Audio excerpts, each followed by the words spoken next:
11 UPSC का exam 24 अक्टूबर को है। ऐसी स्थिति में यूपी से संबंधित काफ़ी सारे प्रश्न आपको आते हैं, जैसे कि जनरल स्टडीज़ के रिलेटेड, जहाँ पे स्टैटिक पोर्शन एक इंपॉर्टेंट फैक्ट है। काफ़ी सारे वन लाइनर क्वेश्चन आपको इससे बनते हैं, चाहे वो हिस्ट्री, ज्योग्राफी, एनवायरनमेंट और अदर टॉपिक्स में साइंस इत्यादि से रिलेटेड हो गए। हम यहाँ पर इन्हीं सारे टॉपिक के स्टैटिक पोर्शन को जीके को कवर करेंगे और पर डे यहाँ पर इसी तरीके से सब्जेक्ट आपको एक वीडियो मिलेगा। करंट अफेयर्स का आपको यूपी स्पेशल का वीडियो ऑलरेडी आपको मिल चुका है। अगले कुछ दिनों में हम हिस्ट्री, साइंस और अदर सब्जेक्ट रिलेटेड भी वीडियो आपको प्रोवाइड करा देंगे। रेगुलर रूप से देखिए, क्योंकि यहाँ पर आपको उत्तर प्रदेश से संबंधित आपके यहाँ पे काफ़ी सारे क्वेश्चन आपके आसानी से कर पाएंगे और जो परीक्षा के दृष्टिकोण से काफ़ी इंपॉर्टेंट हो सकते हैं। इसी दृष्टिकोण से आज हम हिस्ट्री से रिलेटेड यहाँ पर प्राचीन भारत से लेकर आधुनिक भारत तक के विभिन्न घटनाक्रम जो कि इंपॉर्टेंट है, फैक्चुअल जानकारियाँ हैं, हम उनको देखने वाले हैं। सबसे पहले देखिए यहाँ पे भारत का जो नामकरण है, भारत के नाम कैसे पड़ा है इसको लेकर यहाँ पे देखिए आपके प्रथम जो चक्रवर्ती सम्राट थे ययाति, इनके नहुस के पुत्र थे और इनके 5 पुत्रों के 5 राजवंशों की यहाँ पे स्थापना हुई, जिसमें कुरु वंश जो है हस्तिनापुर इनकी राजधानी रही, यदु वंश जो है मथुरा इनकी राजधानी रही, गाधी वंश है कन्नौज इनकी राजधानी रही, वत्स वंश है कौशाम्बी इनकी राजधानी रही और छात्र वृद्ध वंश रहे जो कि आपकी वाराणसी इनकी राजधानी रही। साहित्यिक स्रोतों से जो हमें पता चलता है, जो जानकारी हमें हमारे पास है कि कुरु वंश के जो राजा थे दुष्यंत के पुत्र का नाम था भरत और इन्हीं के नाम पर हमारे देश का नाम अब भारत पड़ा। तो इसको मैं इसलिए यहाँ पे जानना ज़रूरी है क्योंकि भारत के साथ आप उत्तर प्रदेश के बारे में जब आप जानकारी यहाँ पे पढ़ना शुरू करते हैं, भारत में प्रवेश करते हैं, तो पुरातात्विक स्थितियों के लिहाज से हमें फिर अपने यूपी की जानकारी यहाँ पर मिलती है।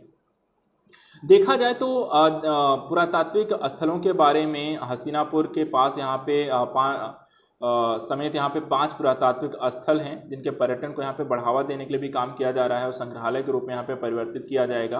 कौन कौन से हैं तो देख लेते हैं यहाँ पर। तो एक यूपी का इसमें एक है, ध्यान रखिएगा, यूपी का इसमें एक पुरातात्विक स्थल है, नाम है उत्तर प्रदेश में यहाँ पे हस्तिनापुर है, मेरठ जिले में स्थित है और ये कुरु साम्राज्य की यहाँ पे राजधानी भी रहा।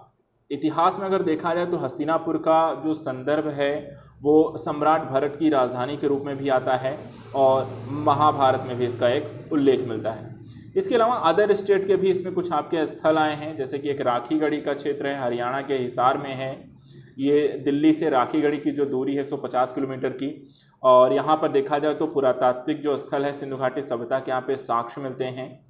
4000 ईसा वर्ष पहले तक की सिंधु घाटी सभ्यता की सबसे बड़ी बस्ती के रूप में यहाँ पे रहा और उत्खनन में देखा जाए तो यहाँ पे चौड़े रास्ते, सीवेज प्रणाली, मुद्रा और कांस्य से संबंधित यहाँ पे मुद्रा और कांस्य के बर्तन आपको मिलते हैं। इसी तरीके तीसरा जो स्थल इसमें चुना गया है वो शिवसागर है, चौथा धौलावीरा और 5वां आदिच नल्लून है। तो देखिए यहाँ पे शिवसागर जो है ये असम में है, पुरातत्व स्थल है, एक बड़ी झील है।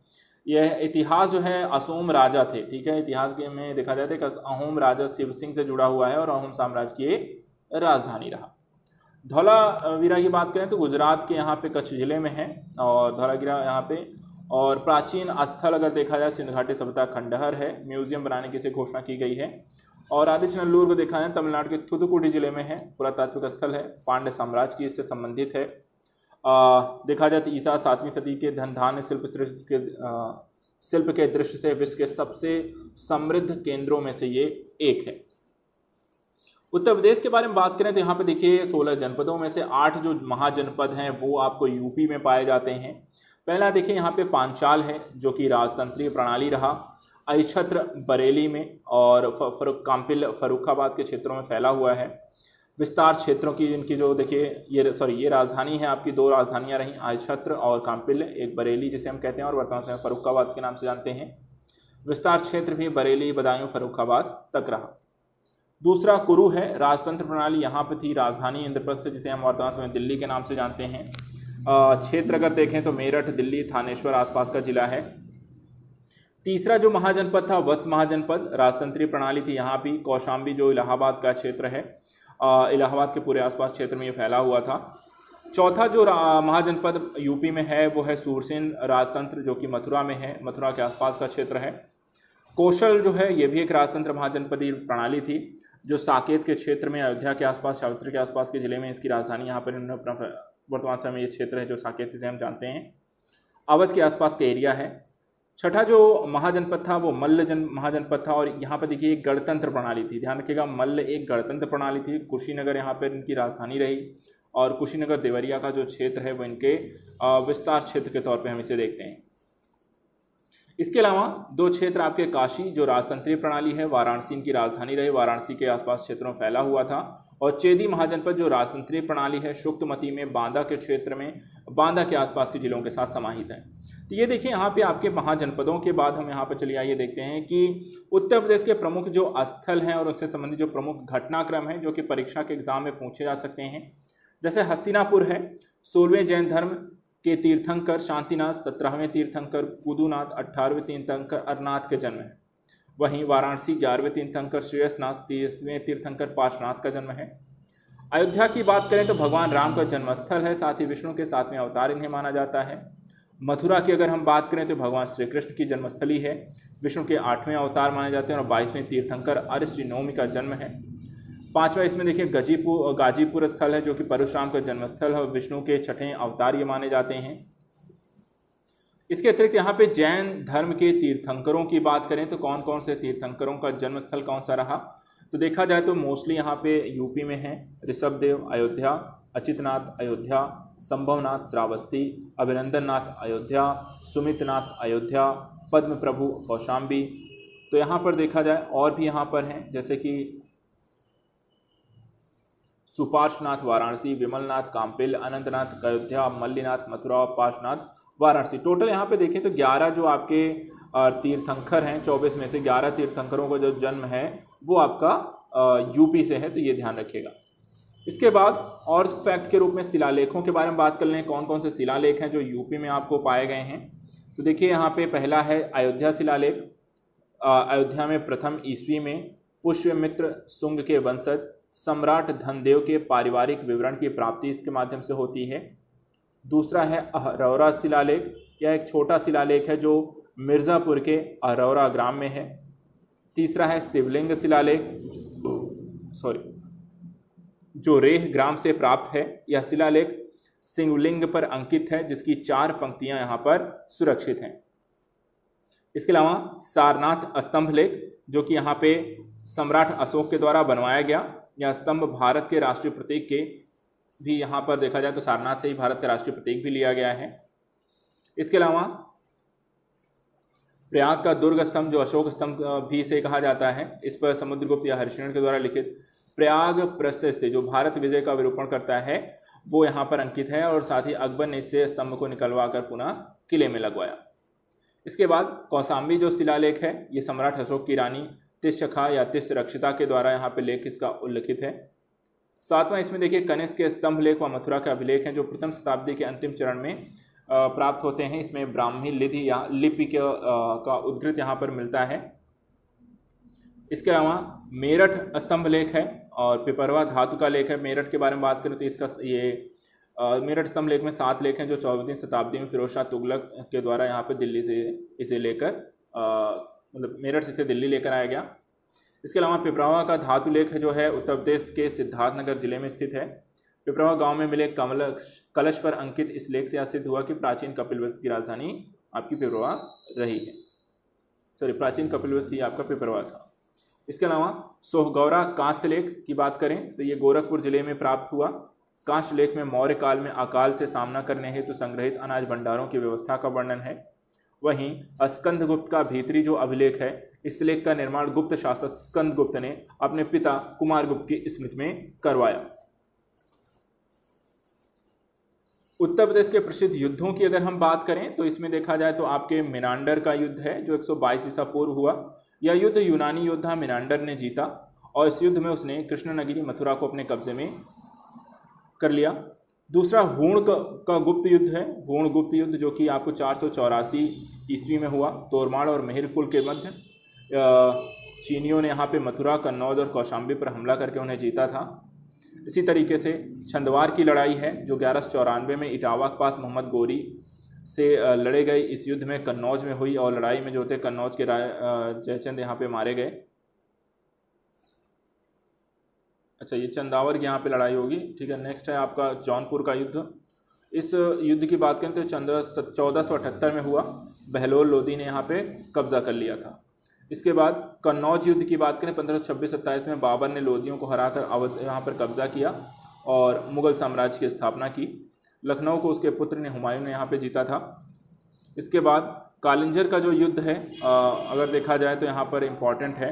इसमें 1545 में इस युद्ध में हुमायूं ने शेर शाह सूरी को हराकर भारत में पुनः मुगल सत्ता को स्थापित किया।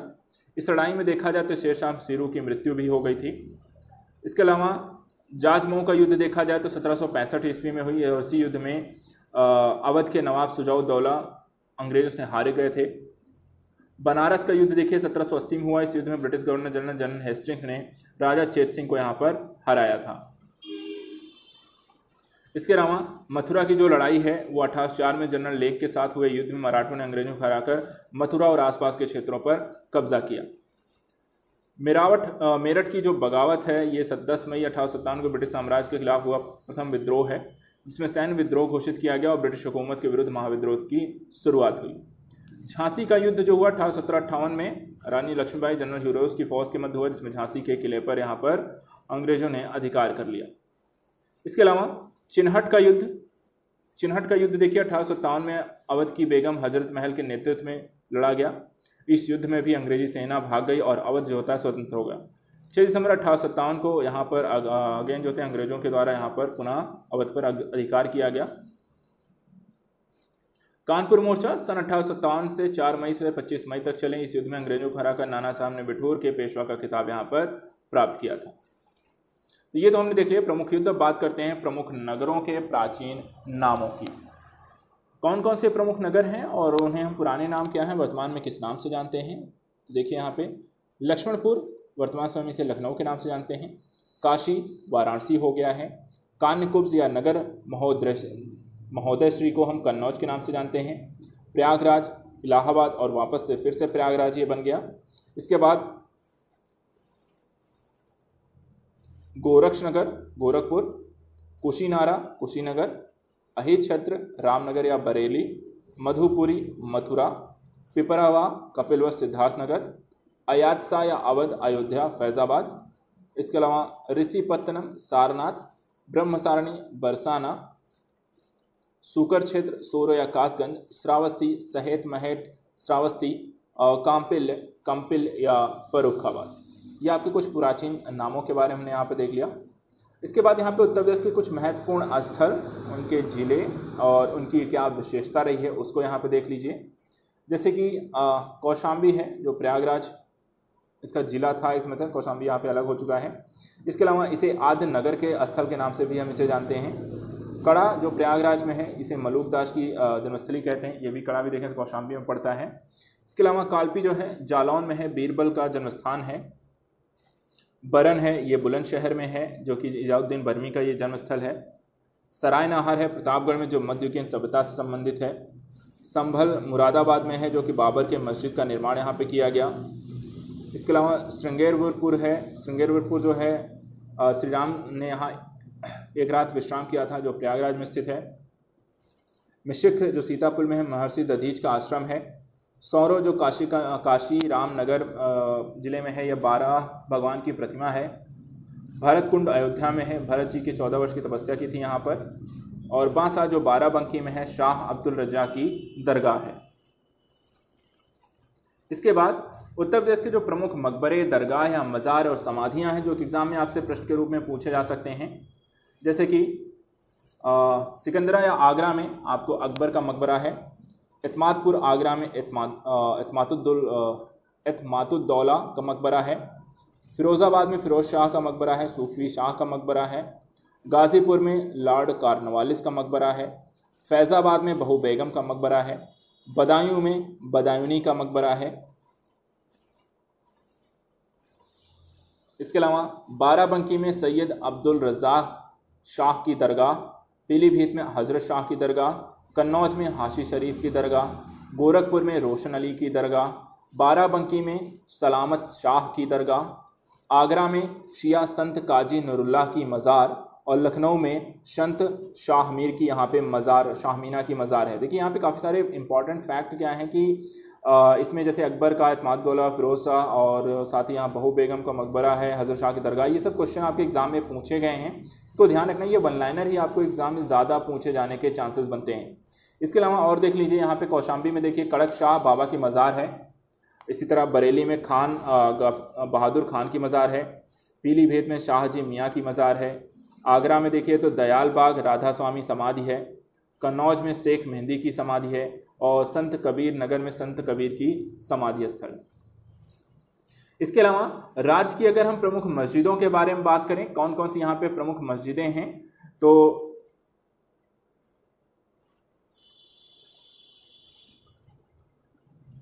आलमगीर मस्जिद है जो कि वाराणसी में है। ज्ञानवापी मस्जिद है वाराणसी में है। जामा मस्जिद है फतेहपुर सीकरी में है। आसफी मस्जिद है लखनऊ में है। बड़ी जामा मस्जिद ये भी लखनऊ में है। लाल दरवाज़ा मस्जिद ये भी लखनऊ में है। जामा मस्जिद ये संभल जौनपुर में है। तो देखिए जामा मस्जिद कई हैं, अलग अलग जगहों पर हैं। देखिए फतेहपुर सीकरी में भी हो गई, यहाँ पे भी आपका होगा। बड़ी जामा मस्जिद लखनऊ में है, जामा मस्जिद फिर संभल में है। अटाला मस्जिद आपका जौनपुर में है। इसके अलावा झांझरी मस्जिद जौनपुर में है। बाबरी मस्जिद आगरा में है और बादशाही मस्जिद आपका सुल्तानपुर में है। इसके अलावा उत्तर प्रदेश के जो प्रमुख आपके महत्वपूर्ण आपके मध्यकालीन इमारतें हैं और उसके निर्माता और कहाँ पे इनका निर्माण किया गया है वो देख लेते हैं। जैसे कि काफ़ी एग्ज़ाम में ये पूछा भी गया है। जैसे जामा मस्जिद है बाबर ने बनवाया संभल में। मरियम उज जमानी का मकबरा है जहांगीर ने बनवाया सिकंदरा में। अकबर का मकबरा जहांगीर ने बनाया सिकंदरा में। इत्माद-उद-दौला का मकबरा नूरजहाँ बेगम ने बनवाया था आगरा में। दीवाने आम दीवाने खास शाहजहाँ ने बनवाया था आगरा और दिल्ली में। जहांगीरी महल की बात करें तो इसे अकबर ने बनवाया था आगरा में। आगरा किला अकबर ने बनवाया आगरा में और ताजमहल शाहजहाँ ने बनवाया आगरा में। इसके अलावा जामा मस्जिद है शाहजहाँ ने बनवाई आगरा दिल्ली। लाल दरवाज़ा मस्जिद मोहम्मद शाह जौनपुर। जामा मस्जिद देखिए हुसैन शाह शर्की ने बनवाई थी जौनपुर में। अटाला मस्जिद इब्राहिम शाह शर्की जौनपुर में। झंझरी मस्जिद इब्राहिम शाह शर्की जौनपुर में। तो देखिए यहाँ पे हुसैन शाह शर्की ने जामा मस्जिद, अटाला मस्जिद, झंझरी मस्जिद तीनों ही बनवाए, तीनों ही जौनपुर में है, तीनों ही हुसैन शाह शर्की ने बनाए, तो कॉमन है। बस यहाँ पे देखिए लाल दरवाज़ा मस्जिद है वो मोहम्मद शाह ने बनवाई थी, बनवाई लेकिन जौनपुर में ही थी। इसके अलावा अगर देखा जाए तो शेख सलीम चिश्ती जामा मस्जिद अकबर ने भी एक बनवाई है फतेहपुर सीकरी में। शेख सलीम चिश्ती का मकबरा अकबर ने बनवाया फतेहपुर सीकरी में। इस्लाम खां का मकबरा बनवाया अकबर ने फतेहपुर सीकरी में। बुलंद दरवाज़ा भी अकबर ने बनवाया फतेहपुर सीकरी में। खास महल और पंचमहल दोनों ही अकबर ने बनवाए, दोनों ही फतेहपुर सीकरी में। देखा जाए तो जामा मस्जिद, शेख सलीम चिश्ती का मकबरा, इस्लाम खां का मकबरा, बुलंद दरवाज़ा, खास महल, पंचमहल सब अकबर ने बनवाया, फतेहपुर सीकरी में बनवाया। इसके अलावा बीरबल का महल, जोधाबाई का महल भी यहाँ पे अकबर ने फतेहपुर सीकरी में बनवाया। अब बात करते हैं यहाँ पे अवध के नवाब और उनके राजाओं का कालक्रम कैसा रहा है। ठीक है, चलिए देखते हैं कैसा रहा है। तो पहले नवाब रहे शहादत खां बुरहानुल मुल्क, अवध के शासक जो 1732 से 1739 तक रहे।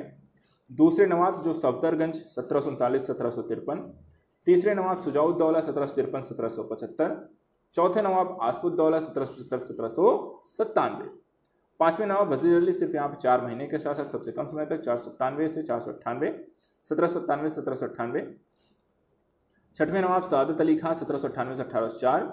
सातवें नवाब गाजुद्दीन हैदर और ये रहे आपके 1814 से लेकर के 1819। अब यहाँ पर एक चीज़ ध्यान रखिएगा, ब्रिटिश 1819 में ब्रिटिश सरकार ने उसे राजा की उपाधि से सम्मानित किया और वह अपने खानदान के पहले राजा बनाए। तो पहले यहाँ पे नवाब कहा जाता था, ठीक है, इन्हें नवाब कहा जाता था, बाद में इन्हें 1819 के बाद इन्हें राजा कहा जाने लगा क्योंकि ब्रिटिश सरकार ने उपाधि यहाँ पर राजा की दे दी।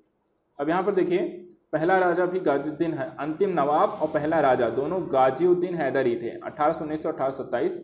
दूसरा राजा नासिर उद्दीन हैदर 1827 से 1837। तीसरा राजा मोहम्मद अली शाह 1837 से 1842। चौथा राजा अमजद अली शाह 1842 से 1857 और पांचवा और अंतिम राजा वाजिद अली शाह 1847 से 1856। 1856 में देखिए राजा को पच्युत कर अंग्रेजों ने अवध को ब्रिटिश राज में सम्मिलित कर लिया। चलिए बात करते हैं प्रदेश के विभिन्न नगर और उसके संस्थापक। ये भी काफ़ी बार एग्जाम में पूछे गए हैं, जैसे जौनपुर का स्थापना किसने की, लखनऊ, कानपुर, इस तरह से आपको इसको पता होना चाहिए। आपके प्रश्न यहाँ पर एग्जाम में अगर हिस्ट्री से बनते हैं तो चलिए देखते हैं क्या क्या है। लखनऊ देखिए, लखनऊ है साद खां के द्वारा 1722 में इसकी स्थापना की गई। कानपुर को बनाया हिंदू सिंह ने 1750 में। आगरा को सिकंदर लोदी ने बसाया 1504 में। इलाहाबाद प्रयागराज को यहाँ पे अकबर ने बसाया 1572 में। जलालाबाद को भी अकबर यानी अम्बेडकर नगर जो वर्तमान समय में है इसको बसाया। इसके अलावा जजाजाबाद अकबर के द्वारा, झांसी जो है वीर सिंह जुदेव के द्वारा, और फर्रुखाबाद देखिए, ठीक है, फर्रुखाबाद मोहम्मद शाह के द्वारा बसाया गया।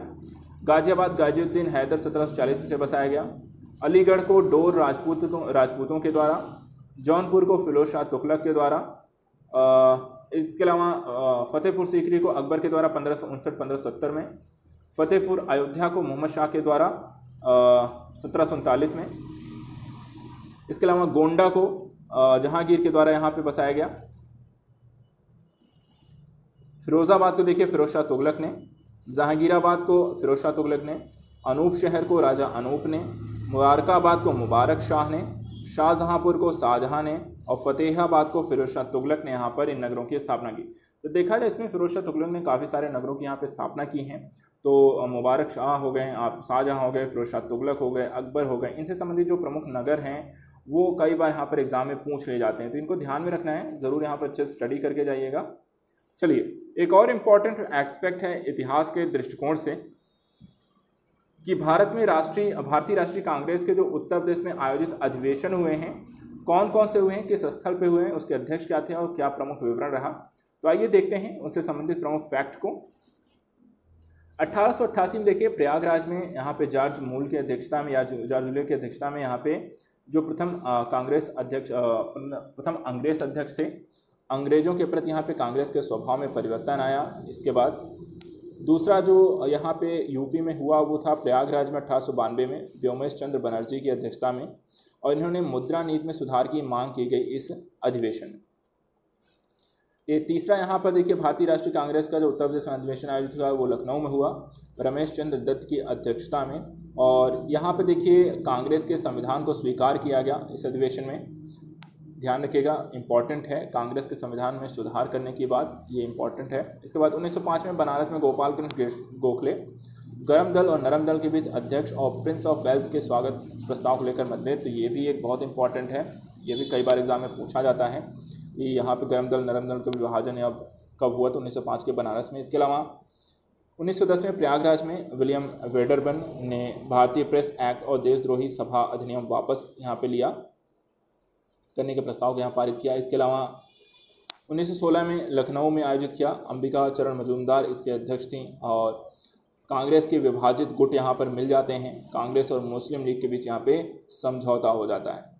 एक अगेन यहाँ पे इंपॉर्टेंट रहेगा, कांग्रेस और मुस्लिम लीग के में समझौता किस अधिवेशन में हुआ, 1916 के लखनऊ अधिवेशन में। इसके अलावा 1925 के कानपुर में यहाँ पे सरोजनी नायडू ने प्रथम भारतीय महिला के तौर पर यहाँ पे अध्यक्षता संभाली, तो ये भी ध्यान रखिएगा, पहले यहाँ पे भारतीय महिला अध्यक्ष रही हैं। 1936 में लखनऊ में देखिए जवाहरलाल नेहरू ने प्रथम बार वैज्ञानिक व आर्थिक अर्थों में साम्यवाद की यहाँ पे व्याख्या की है। और 1946 में मेरठ में जेपी कृपलानी ने स्वतंत्रता के समय कांग्रेस के अध्यक्ष के तौर पे रहे।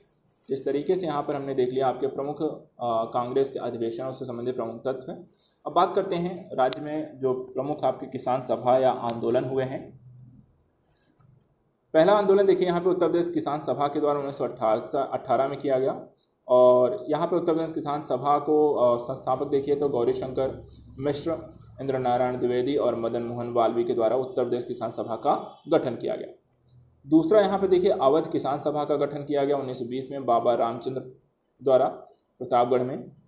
इसके अलावा एका आंदोलन 1921 में मदारी पासी के द्वारा लगान में वृद्धि के विरुद्ध चलाया गया, और अखिल भारतीय किसान सभा का यहाँ पे गठन 1936 में स्वामी सहजानंद एजी रंगा इंदुलाल याग्निक के द्वारा यहाँ पर किया गया लखनऊ। अब यहाँ पे बात करते हैं वर्तमान घटनाक्रम यानी आधुनिक समय में उत्तर प्रदेश के नामकरण की क्या स्थिति रही है। तो देखा जाए तो 14 नवंबर 1834 तक हम इसे आगरा प्रेसिडेंसी का निर्माण किया गया, इसे बंगाल प्रेसिडेंसी के अलग करके।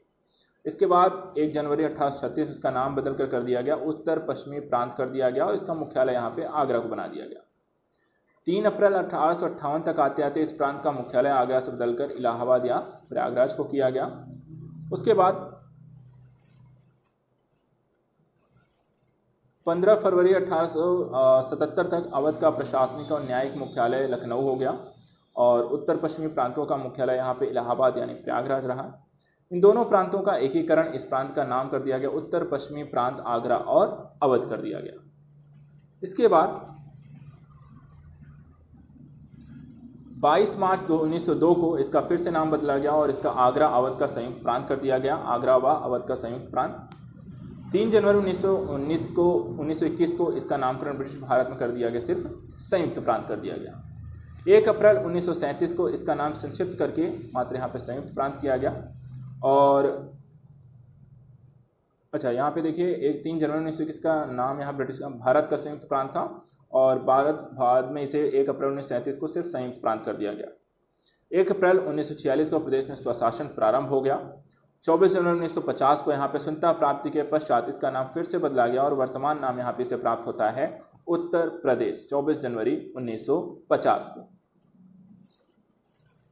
इसके अलावा 26 जनवरी 1950 को भारत गणतंत्र बनने के साथ यह भारत का गणतंत्र का एक राज्य बन गया और 9 नवंबर 2000 को उत्तर प्रदेश से पृथक होकर यहाँ पे उत्तराखंड एक नया राज्य आपका बन जाता है। तो इस तरीके से हमने यहाँ पर आज उत्तर प्रदेश से संबंधित आपके हिस्टोरिकल जो नॉलेज रही है वो हमने देख ली है। और हिस्ट्री में देखिए जो आपका स्टैटिक पोर्शन है इंपॉर्टेंट है, मैंने पहले भी कहा काफ़ी इंपॉर्टेंट फैक्ट हमने यहाँ पर देखे हैं। देखा जाए तो यहाँ पर आपको एशियन से लेकर के मॉडर्न तक यहाँ पे राज्य विभाजन तक की स्थितियों को देखा जो कि एग्जाम में आपके क्वेश्चन बन सकते हैं। आपको भी इनका रिवीजन ज़रूर करते रहिएगा, रिवीजन कर लीजिएगा, सिर्फ स्टैटिक पोर्शन का ज़रूर रिवीजन करिए क्योंकि यहीं से आपको काफ़ी सारे जो क्वेश्चन है वो एग्जाम में पूछे जाते हैं। आई होप यहाँ पर आप इन्हें मिस नहीं करेंगे। तो आज के लिए इतना ही, मिलते हैं फिर नेक्स्ट वीडियो में किसी और टॉपिक के साथ। Thank you so much.